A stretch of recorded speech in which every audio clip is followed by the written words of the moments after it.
আজকে আমরা আলোচনা করব ইসলামের চতুর্থ খলিফা হজরতে আলী রাদিয়াল্লাহু তাআলা আনহুর জীবনী সম্পর্কে, তার জীবনী, তার জীবন আদর্শ, তার খেলাফত, তিনি ইসলামের জন্য, জনগণের জন্য, দেশের জন্য কীরকম কাজ করেছিলেন এবং এর থেকে আমাদের কী শিক্ষণীয় রয়েছে এ বিষয়ে আমরা আলোচনা করব ইনশাআল্লাহ।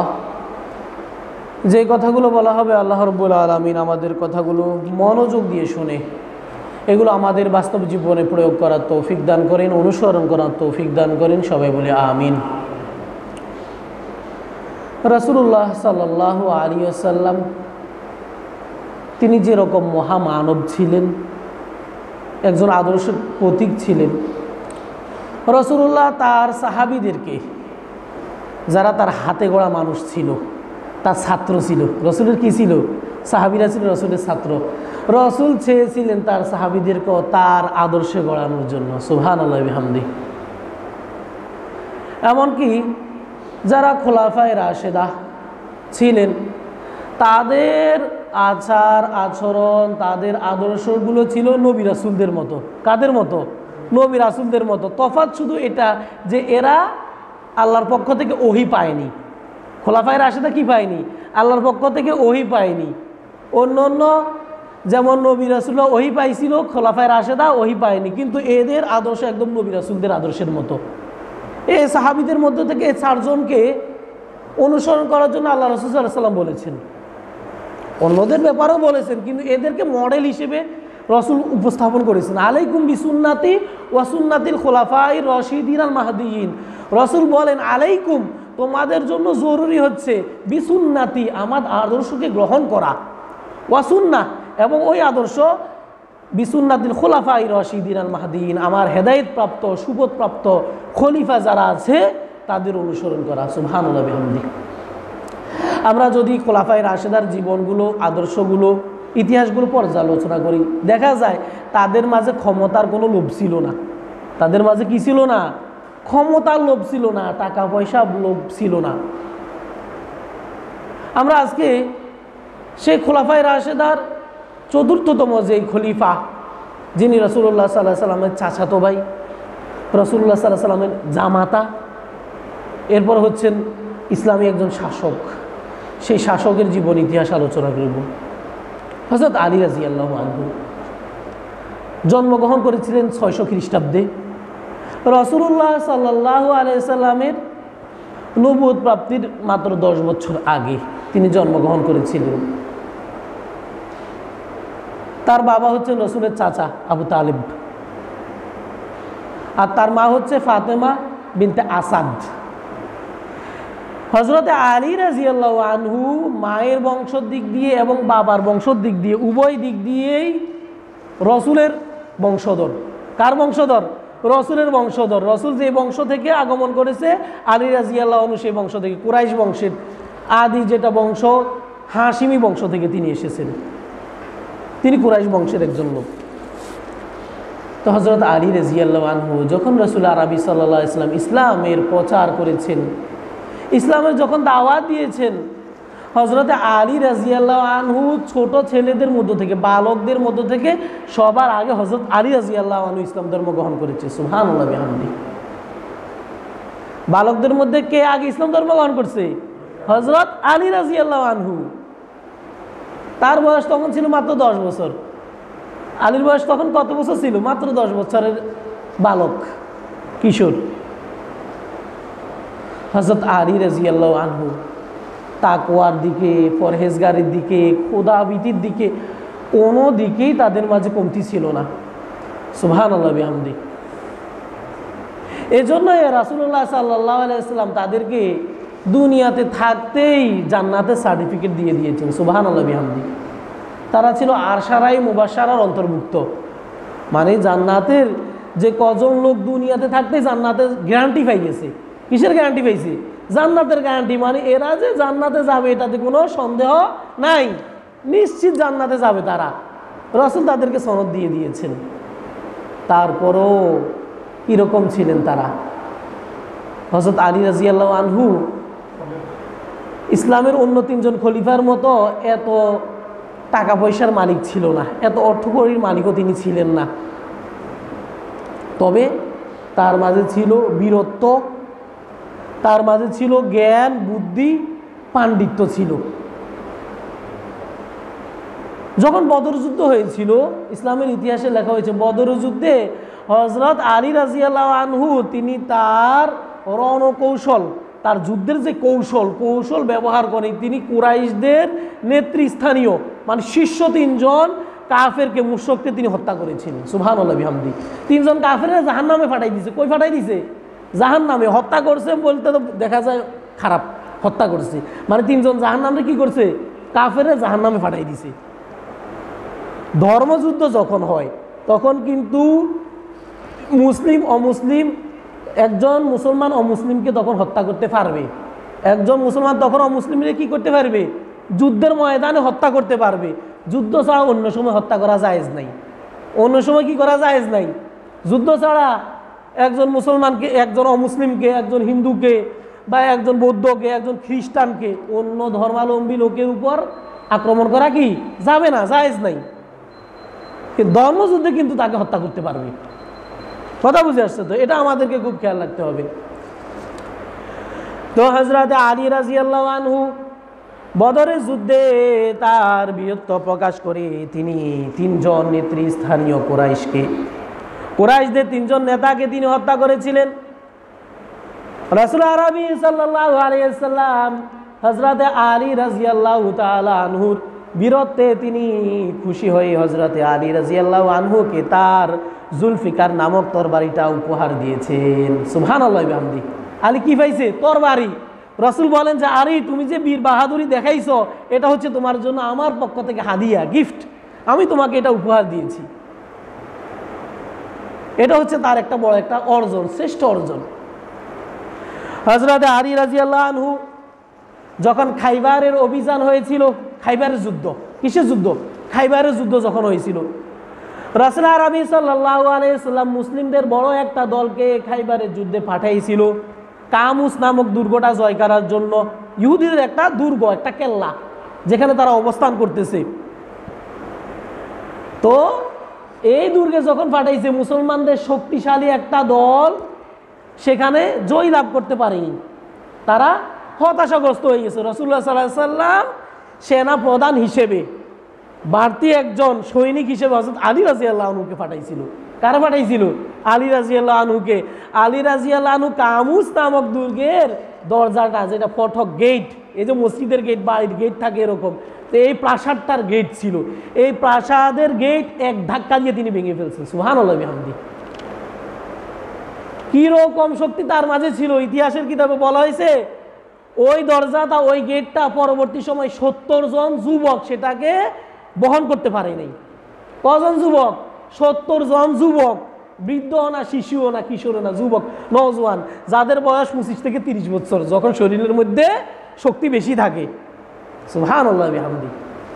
এমনকি যুদ্ধের পরে আলী রাদিয়াল্লাহু আনহু নিজেও এই দরজাটা বহন করতে পারেন নাই। যুদ্ধের পরবর্তী সময়ে আলী রাদিয়াল্লাহু আনহু নিজেও তখন কিন্তু এটা পারতেছেন না। কারণটা কি? কারণ হচ্ছে যুদ্ধের মাঝে আল্লাহ তাআলা তখন আলাদাভাবে শক্তি দেয়, সাহায্য করে। সুবহানাল্লাহ বিহামদি।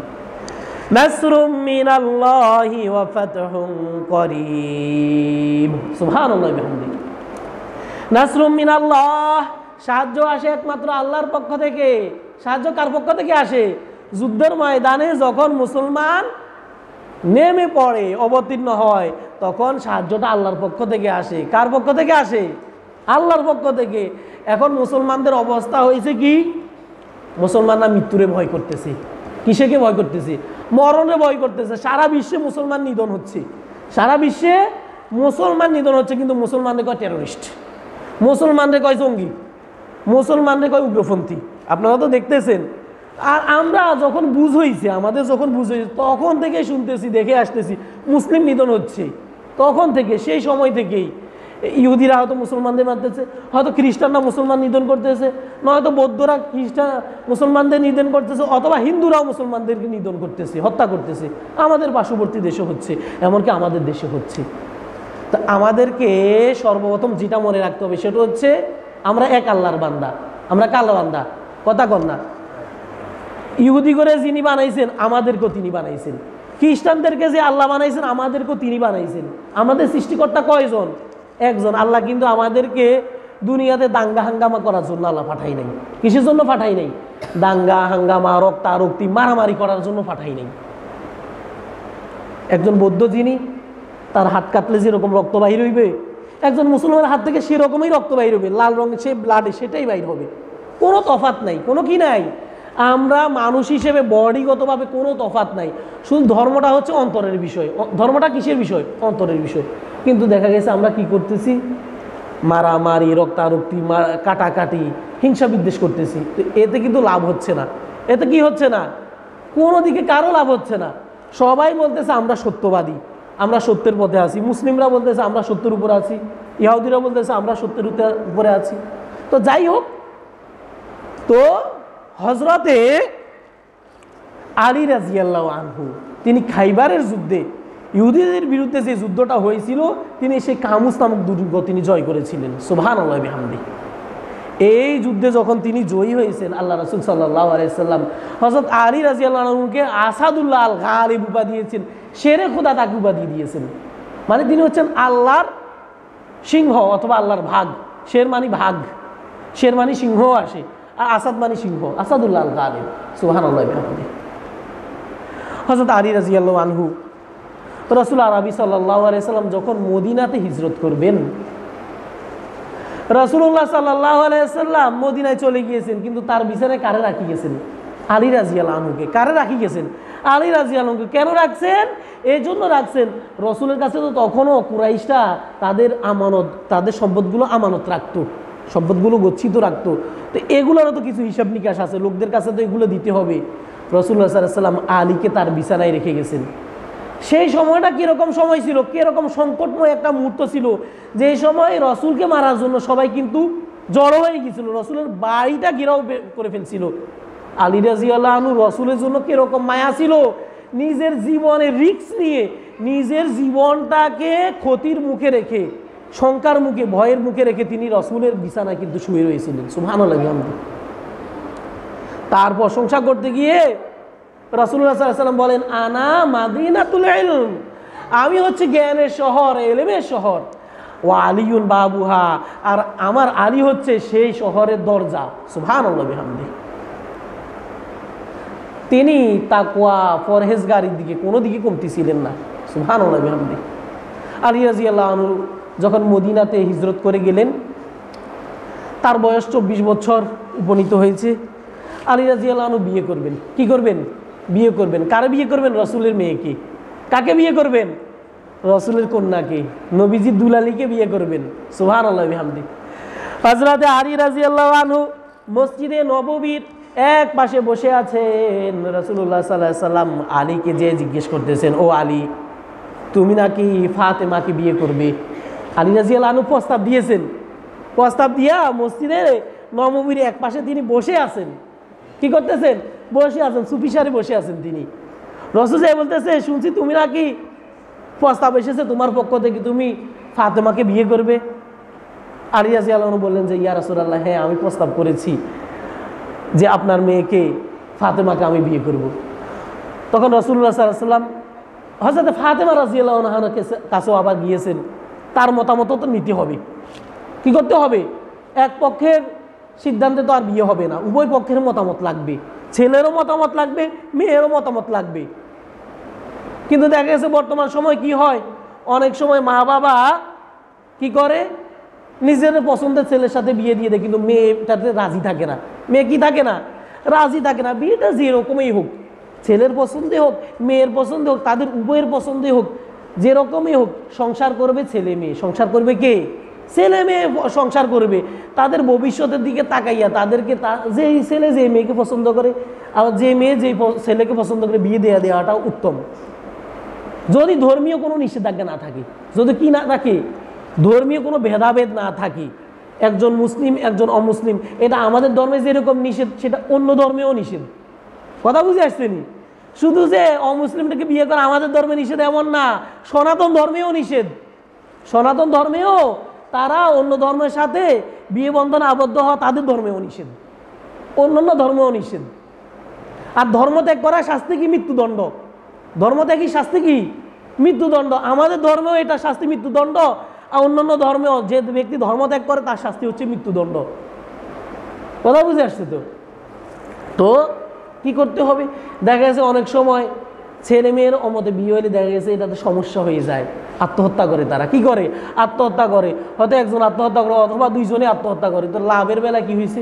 কোনো লাভ হইল না, মা বাবা তাদের সন্তানকে হারাইছে। এখান থেকে রসুলের আদর্শকে অনুসরণ করতে হবে। রসুল সাল্লাল্লাহু আলাইহি ওয়াসাল্লাম কি করেছিলেন? তার মেয়ে ফাতেমার বিয়ের সময় ফাতেমা রাদিয়াল্লাহু আনহাকে জিজ্ঞেস করলো যে আলী তোমাকে বিয়ে করার প্রস্তাব দিয়েছে, তুমি কি এটাতে রাজি আছো কিনা? ফাতেমা রাদিয়াল্লাহু তখন চুপসে ছিলেন, মানে চুপে নিশ্চুপ ছিলেন তিনি। তো এটার দ্বারা বোঝা যায় চুপচাপ থাকাটাই রাজি হওয়ার নামান্তর। কথা বুঝে আসছেন? চুপ থাকা মানে তিনি রাজি আছেন। বিয়ের কথাবার্তা হয়ে গেছে, বিয়ে হবে। এখন রাসূলুল্লাহ সাল্লাল্লাহু আলাইহি ওয়াসাল্লাম আলীকে জিজ্ঞেস করলো যে আলী, বিয়ে যে করবে তো মহারানা দেন মোহরের টাকা তোমার কাছে আসেনি? আলী রাদিয়াল্লাহু আনহু কয়, ইয়া রাসূলুল্লাহ, আমার কাছে তো কোনো টাকা পয়সা নাই, আমার কাছে কিছু নাই, আমিই আছি শুধু, আর কিছু নাই। আমরা বলছিলাম অন্যান্য 3 সাহাবী থেকে আলী রাদিয়াল্লাহু আনহু তুলনামূলক অনেক দরিদ্র ছিলেন, তার কিন্তু এত টাকা পয়সা ছিল না। আবু বকর রাদিয়াল্লাহু আনহু আরবের অনেক বড় একজন ধনী লোক ছিলেন, ব্যবসায়ী ছিলেন। ওমর রাদিয়াল্লাহু আনহু তিনি ধনী লোক ছিলেন, ওসমান তিনিও ধনী ছিলেন, কিন্তু আলীর কিছু নাই। তখন আলী রাসূল বলতেছেন যে আলী, তোমাকে যে আমি বদর যুদ্ধে তুমি জয়ী হয়েছো, একটা যে তোমাকে বর্ম দিয়েছিলাম, একটা তরবারি দিয়েছি, অস্ত্র দিয়েছি, সেটা তোমার কাছে আছে কিনা? আলী বলতেছে, হ্যাঁ ইয়া রাসূলুল্লাহ, আমার কাছে ওই তরবারিটা এখন আমি সযত্নে রাখি দিয়েছি। এটা রাসূল বললেন যে এটা নিয়ে আসো। নিয়ে আসার পরে তখন হযরত ওসমান রাদিয়াল্লাহু আনহু বিরাট অঙ্কের টাকা দিয়ে, দেরহাম দিয়ে এই অস্ত্রটা কিনে নিয়েছেন। তারপরে এটা দিয়ে তিনি দেনমোহর দিয়েছেন। সুবহানাল্লাহ বিহামদি। আলী রাদিয়াল্লাহু আনহু তখন বিয়ে করার পর থাকারও জায়গা নাই, ঘরও নাই তাকে আনসার সাহাবীরা তাকে জায়গা দিয়েছেন। সুবহানাল্লাহ বিহামদি।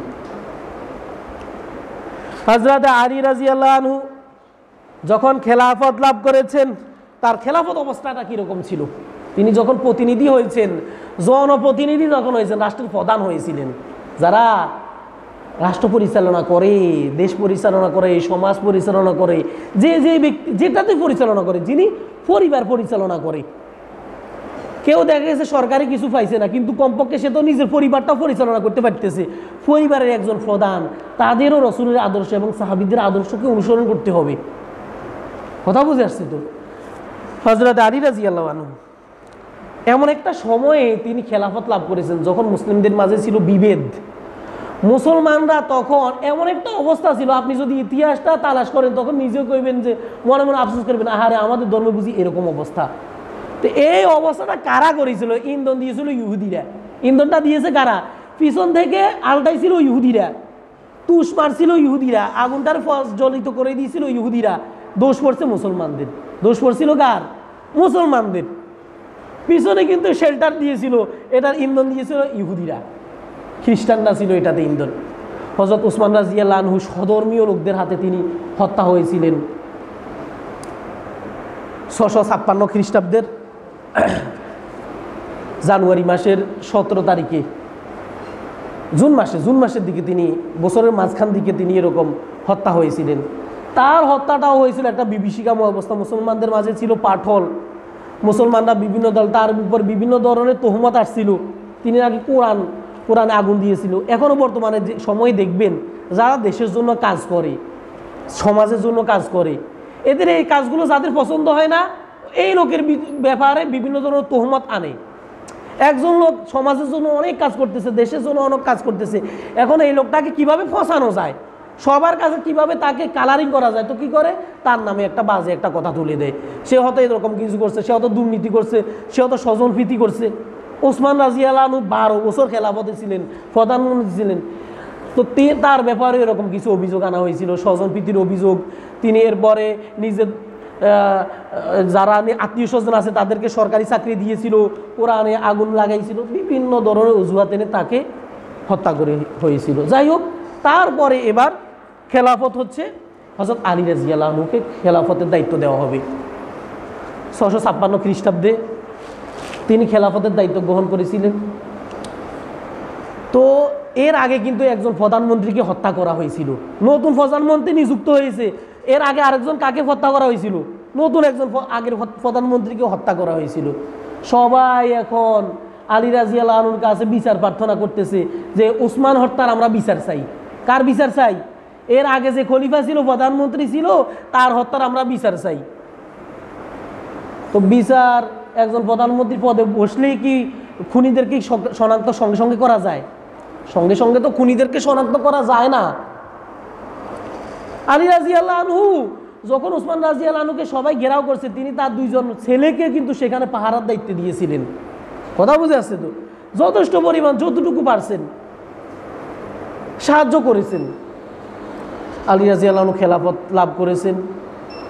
তাকে কিভাবে পচানো যায়, কিভাবে তাকে আবার বহিষ্কার করা যায়, পদ থেকে আবার কিভাবে সরানো যায়, মুসলমানদের মধ্যে কিছু লোক তখন ষড়যন্ত্র শুরু করছে।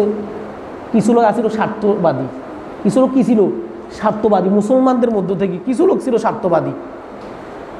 তাদেরকে কেন ক্ষমতা দেওয়া হয় নাই, তাদেরকে কেন জনপ্রতিনিধি বানানো হয় নাই, তাদেরকে কেন বিভিন্ন প্রদেশের গভর্নর হিসেবে নিযুক্ত করা হয় নাই? তারা চাইছিল ইয়ের কাছে, খলিফার কাছে, আলী রাদিয়াল্লাহু আনহুর কাছে, যে আমাদেরকে এরকম আপনি জনপ্রতিনিধি বানাই দিন, আমাদেরকে অমুক জায়গার দায়িত্ব দিন, অমুক ইয়ের দায়িত্ব দিন। দায়িত্ব যখন দেওয়া হয় নাই, তারা এরকম প্রধানমন্ত্রীর বিরুদ্ধে, হযরত আলী রাদিয়াল্লাহু আনহুর বিরুদ্ধে বিভিন্ন ধরনের ষড়যন্ত্র করতেছে। তো ষড়যন্ত্রের মূল পয়েন্ট হচ্ছে ওসমান হত্যার বিচার চাই আমরা। কিসের বিচার চাই? ওসমান হত্যার বিচার চাই। উস্কানি দিচ্ছে বিভিন্ন সাহাবীদেরকে, এমনকি হযরত আয়েশা রাদিয়াল্লাহু আনহুকেও আলীর বিরুদ্ধে নিয়ে গেছে। আয়েশা রাদিয়াল্লাহু আনহার সাথে হযরত আলী রাদিয়াল্লাহু আনহুর সাথে যুদ্ধ হয়েছিল 656 খ্রিস্টাব্দে, যেটাকে বলা হয় জঙ্গে জামাল, উষ্টের যুদ্ধ। কিসের যুদ্ধ? উষ্টের যুদ্ধ বলা হয়। এই যুদ্ধে হযরত আয়েশা রাদিয়াল্লাহু আনহার পক্ষের 4700 জন মুসলমান শহীদ হয়ে গিয়েছিল। আয়েশা রাদিয়াল্লাহু আনহাকে নিরাপত্তা দেওয়ার জন্য 4700 মুসলমান হত্যা হয়েছে। তো লাভ হয়েছে কার? কোনো লাভ হয়েছে নি। মুসলমানদের বিরাট বড় একটা অংশ শেষ হয়ে গেছে না। আর উভয় দল মিলে, আলী রাদিয়াল্লাহু আনহু এবং আয়েশা রাদিয়াল্লাহু আনহুর উভয় দলের লোক মিলে প্রায় 10,000-এর মতো মুসলমান মারা গিয়েছে। মারছিল কারা তাদেরকে? কথা কন না, কারা মারছিল? ইহুদিরা মারে নাই তো, মুসলমানরাই মারছিল। হ্যাঁ, তারা উস্কানি দিয়েছিল, তাদের মাঝ থেকে কেউ কেউ উস্কানি দিয়েছিল, কিন্তু তারা ওপেন আসেনি, সরাসরি তারা আসেনি। তারা কিছু কুমন্ত্রণা দিয়েছিল আর কি, কুবুদ্ধি দিয়েছিল। এরপরের বছর হয়েছিল 57 খ্রিস্টাব্দে, 657 খ্রিস্টাব্দে আবার আলী রাদিয়াল্লাহু আনহুর সাথে এবং মুয়াবিয়া রাদিয়াল্লাহু আনহুর সাথে দ্বন্দ্বটা কি নিয়ে? সেটা হচ্ছে ওসমান হত্যার বিচার চাই, ওসমান হত্যার বিচার। তো আলী রাদিয়াল্লাহু আনহু একটু দেরি হচ্ছে, বিষয়টা হচ্ছে আলী রাদিয়াল্লাহু আনহু বিচার কার্যটা করার জন্য একটু দেরি হচ্ছে। এজন্য সবাই আলী রাদিয়াল্লাহু আনহুকে সন্দেহ করতেছে যে হয়তো ওসমান হত্যার পিছনে তার হাত রয়েছে। তো এটা ছিল কি তাদের সন্দেহ, এটা ছিল কি তাদের একটা সন্দেহ। বর্তমানে সন্দেহের কারণেই যত সমস্যা হয়। কিসের কারণে সমস্যা হয়? সন্দেহের কারণে বিভিন্ন জনপ্রতিনিধি, বিভিন্ন শাসক, বিভিন্ন নেতার ব্যাপারে, দায়িত্বশীলের ব্যাপারে সন্দেহ করা হয়। কি করা হয়? সন্দেহ করা হয়, হ্যাঁ উনি হয়তো সভাপতি সাহেব, সেক্রেটারি সাহেব, চেয়ারম্যান সাহেব হয়তো অমুকের সাথে হয়তো তার কোনো ঘনিষ্ঠতা আছে, হয়তো এর লগে হয়তো কোনো সম্পর্ক আছে। এই সমস্যার জের ধরে দেখা গেছে মানুষও হত্যা হয়ে যায়। কি হয়ে যায়? গোপনে মানুষ হত্যা হয়ে যায়। এটা এখনকার সময় হয় যে এমন না, এটা ইসলামের শুরুর সময় থেকে আসতেছে। কথা বুঝে আসছেনি? এই ভুল বুঝাবুঝি, এই হিংস্রতা, উগ্রবাদীটা একদম এখন থেকে না, একদম শুরু থেকে আসতেছে। এগুলো থেকে উত্তরণের মূল মাধ্যম হচ্ছে সত্য অনুসন্ধান করতে হবে। কি করতে হবে? সত্য অনুসন্ধান করতে হবে। সত্যটা কি? আল্লাহ তাআলা কোরআনে কারিমের এক আয়াতে বলেছিলেন, ইয়া আইয়ুহাল্লাযীনা আমানু ইন জাআকুম ফাসিকুম বিনাবাইন ফাতাবায়ানু আন তুসিবু কওমান বিজাহালাতিন ফাতুসবিহু আলা মা ফাআলতুম নাদিমিন। আল্লাহ তাআলা কোরআনে কারিমে বলেন, ইয়া আইয়ুহাল্লাযীনা আমানু, ও ঈমানদারেরা, ইন জাআকুম ফাসিক, যখন কোনো অবাধ্য ব্যক্তি তোমাদের কাছে আসে, বিনাবাইন, এমন কোনো সংবাদ নিয়ে, কোনো বার্তা নিয়ে, কোনো খবর নিয়ে যদি তোমাদের কাছে আসে, ফাতাবায়ানু আন তুসিবু কওমান বিজাহালা, ফাতাবায়ানু, তখন তোমরা সেটাকে বিশ্লেষণ করো, অনুসন্ধান করো, তালাশ করো, যাচাই বাছাই করো। আং তুসিবু কওমান বিজাহালা, যদি তোমরা এরকম কোনো লোকের প্ররোচনায় পড়ে যদি তোমরা এটার বিরুদ্ধে আচরণ করো, কোনো গুনাহের কাজে তোমরা লিপ্ত হয়ে যাও ফাতুসবিহু আলা মা ফাআলতুম নাদিমিন, পরবর্তী সময় কি হবে, তোমরা তখন আফসোস করতে থাকবে। তখন তোমরা কি করবা? আফসোস করবা। একজন লোকে দোষ করে নাই, তার ব্যাপারে মিথ্যা একটা প্রোপাগান্ডা হয়েছে, তিনি হয়তো কাউকে হত্যা করেছে, অথচ তিনি হত্যা করেন, উনি হত্যা করেছে হয়তো অন্য কেউ, তিনি এটার সাথেও ছিলেন না। এটা আমি একটা এক্সাম্পল বলতেছি, যে কোনো ক্ষেত্রে। তো দেখা গেছে কি হয়েছে, এই লোকটাকে হত্যার দায়ে আবারও হত্যা করা হয়েছে, অথচ পরবর্তী সময় তাকে যখন রাষ্ট্রীয়ভাবে অথবা জনগণে তাকে হত্যা করা হয়েছে, পরবর্তী জানা গেছে আরে এই লোকটা তো নির্দোষ ছিল। এই লোকটা কি ছিল? নির্দোষ ছিল। আল্লাহ তাআলা কোরআনে এই ব্যাপারে ইঙ্গিত দিয়েছেন, কোনো একজন অবাধ্য ব্যক্তি তোমাদের কাছে যখন সংবাদ আনে, যাচাই বাছাই করো, তার কথার প্রেক্ষিতে তোমরা অন্য লোকের উপর হামলা করিও না, পরবর্তী সময় তোমরাই আফসোস করবা। ওসমান এবং আলী রাদিয়াল্লাহু আনহুর সময় এরকম ছিল। 657 খ্রিস্টাব্দে আলী এবং মুয়াবিয়া রাদিয়াল্লাহু আনহুর মধ্যে হচ্ছিল যুদ্ধ। যুদ্ধটা হয়েছিল কি ব্যাপারে? ওসমান হত্যার বিচার। হযরত আলী রাদিয়াল্লাহু আনহুর পক্ষে ছিল 50,000 লোক, মুয়াবিয়ার পক্ষে ছিল 60,000 লোক, কোনো দিকে কোনো কম না। আর কারণ হচ্ছে আলী রাদিয়াল্লাহু আনহুর পক্ষেও এত কম ছিল না, 12,000 লোক আলী রাদিয়াল্লাহু আনহুর দল থেকে বাইর হয়ে গিয়েছিল। তারা কত হাজার লোক? 12,000 লোক, যাদেরকে ইসলামের ইতিহাসে খারিজি বলা হয়। তো তারা কিন্তু আরো পরে বাইর হয়েছিল, যুদ্ধ হয়েছিল। দেখা গেছে যে মুসলমান মারামারি করে মুসলমান মরতেছে কারা? মুসলমানে মরতেছে। উষ্টের যুদ্ধে তাও মুসলমান মরতেছে। এরপরে সিফিনের যুদ্ধে আলী মুয়াবিয়ার মাঝে যে যুদ্ধ হয়েছে, এটাতে সেই মুসলমান মরতেছে। ইসলামের ইতিহাসে এগুলো হচ্ছে প্রথম গৃহযুদ্ধ। উষ্টের যুদ্ধ যেটা, এটা হচ্ছে প্রথম গৃহযুদ্ধ। সিফিনের যুদ্ধ যেটা, এটা হচ্ছে দ্বিতীয় গৃহযুদ্ধ। মানে মুসলমানে মারতেছে। কে কারে মারতেছে? মুসলমানে মারতেছে। সমাধান করার জন্য বৈঠক বসেছিল।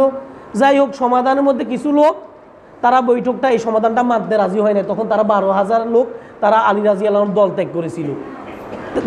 দল ত্যাগ করে আলীর বিরুদ্ধে তারা আবার বিদ্রোহ ঘোষণা করেছিল। এর পরের বছর 659 খ্রিস্টাব্দে এরপরে তারা আলীর বিরুদ্ধে প্রচারণা করতেছে, যুদ্ধ করবে, বিদ্রোহ করবে, বিভিন্ন ধরনের করবে। তারা এরকম একটা জায়গাতে জড়ো হয়েছিল, ইয়ামানের একটা জায়গাতে তারা জড়ো হয়েছিল, খলিফার বিরুদ্ধে তারা যুদ্ধ করবে। এমনকি কি করছিল, সেই যুদ্ধটা হয়েছিল নাহরাওয়ানের যুদ্ধ যেটাকে বলা হয়। তো এই যুদ্ধে হযরত আলী রাদিয়াল্লাহু আনহু সফলভাবেই কিন্তু খারিজিদেরকে ধ্বংস করে দিয়েছে, কিন্তু কিছু লোক বাকি রয়েছিল।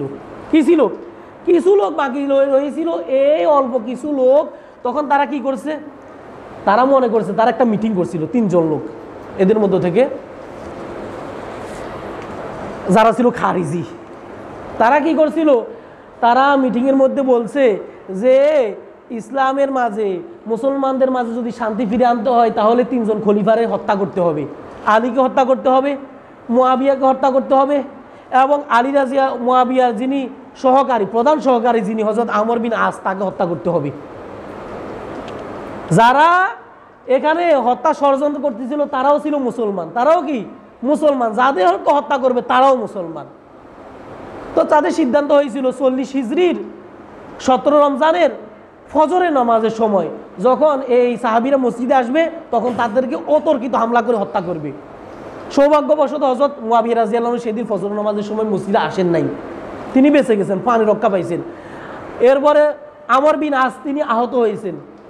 আর হযরত আলী রাদিয়াল্লাহু আনহু এই কট্টরপন্থী মুসলমান নামধারী কিছু মুনাফিক, এদের হাতে আলী রাদিয়াল্লাহু আনহু শহীদ হয়েছিল। ইন্না লিল্লাহি ওয়া ইন্না ইলাইহি রাজিউন। আলী রাদিয়াল্লাহু আনহু যে বিয়োগ বেদনা, এর থেকে আমাদের মানে সফলতার কোনো আশা করা যায় না। এটা শুধু আমাদেরকে দুঃখই দিবে। আমাদেরকে কি দিবে? দুঃখ দিবে, দুর্দশা দিবে। কথা বুঝে আসছে তো? এর থেকে দেখা গেছে পরবর্তী সময় যারা খেলাফতে আসছিল, তাদের সময় কিন্তু এত ভালো ছিল না। মুয়াবিয়া কি বলে এটাকে, হযরত মুয়াবিয়া রাদিয়াল্লাহু আনহু খেলাফতে হয়েছিলেন। উমাইয়া খেলাফত 20 বছর শাসন করছে। আব্বাসীয় খেলাফত, সেই খেলাফতের সময় কি হয়েছিল? গুপ্ত হত্যা হয়েছিল। কি হয়েছিল? গুপ্ত হত্যা। খলিফার বিরুদ্ধে যেই কথা কয় তারে নিয়ে জেলে নিয়ে ফাঁসাইয়া দিত। এমনি লম্বা লম্বা দাঁড়িয়েছিল, বড় বড় ফাঁকরিও বাঁধত, তারা তাহাজ্জুদ পড়তো। কিন্তু আবু বকর, ওমর, উসমান, আলীর সময় এগুলা ছিল না। উসমানের বিরুদ্ধে এত বিদ্রোহ করছে, উসমানকে হত্যা করছে, উসমান কিন্তু গুপ্ত হত্যা করেনি। আলী রাদিয়াল্লাহু আনহুর বিরুদ্ধে এত কিছু হয়েছে, আলী রাদিয়াল্লাহু আনহু কিন্তু শান্ত ছিল। তারা বিদ্রোহীদেরকে তারা দমন করার জন্য অস্ত্র চালায়নি। এই জন্যই রাসূল বলছেন যে আমার খলিফাদের মধ্য থেকে খেলাফতের রাশেদার যারা খলিফা ছিল তাদেরকে তোমরা অনুসরণ করো। এর পরবর্তী সময় যারা ছিল এরা কিন্তু গুপ্ত হত্যা করতো, নামে মুসলমান ছিল। তো এদের থেকে আমার কি শিক্ষা আছে? আমাদের শিক্ষা আছে ধৈর্য ধরতে হবে। কি করতে হবে? আমাদেরকে কি করতে হবে? প্রত্যেকটা ক্ষেত্রে ধৈর্য ধরতে হবে। কারো উস্কানিতে পা দেওয়া যাবে না, কারো উস্কানিতে কি করা যাবে না। কোনো হুজুর হোক, কোনো মুফতি সাহেব হোক, কোনো ওয়াইজ হোক, তিনি যখন উস্কানি দিবে তখন সেটা মানবেন না। তখন কি করবেন না? মানবেন না। ভালো কাজ করলে মানবেন, ভালো কথা বলে কি করবেন? মানবেন। অন্য সময় নিজের বিবেককে বস্তু করবেন, আরে হুজুর যেটা বললে সেটা আসলে কি ভালো কিনা, কথা বুঝে আসছি। এটা আমার কথা না, এটা রাসূলের কথা। যে কোনো ক্ষেত্রে আমাদেরকে আমাদের বিবেককে, পৃথিবীর এটা হচ্ছে প্রথম সবচেয়ে বড় আদালত, বিবেকের কাছে প্রশ্ন করতে হবে এই কাজটা ভালো কিনা। কারো পরচনায় পা দিয়ে নিজের দুনিয়া এবং আখিরাত ধ্বংস করার দরকার নেই। আল্লাহ তাআলা আমাদেরকে হেদায়েত দান করুন। যে কথাগুলো বলা হয়েছে আমাদেরকে এই কথাগুলো বুঝে শুনে আমল করার তৌফিক দান করেন। আমিন। ওয়া আখিরু দাওয়ানা আনিল হামদুলিল্লাহি রাব্বিল আলামিন। আসসালামু আলাইকুম ওয়া রাহমাতুল্লাহি ওয়া বারাকাতুহু।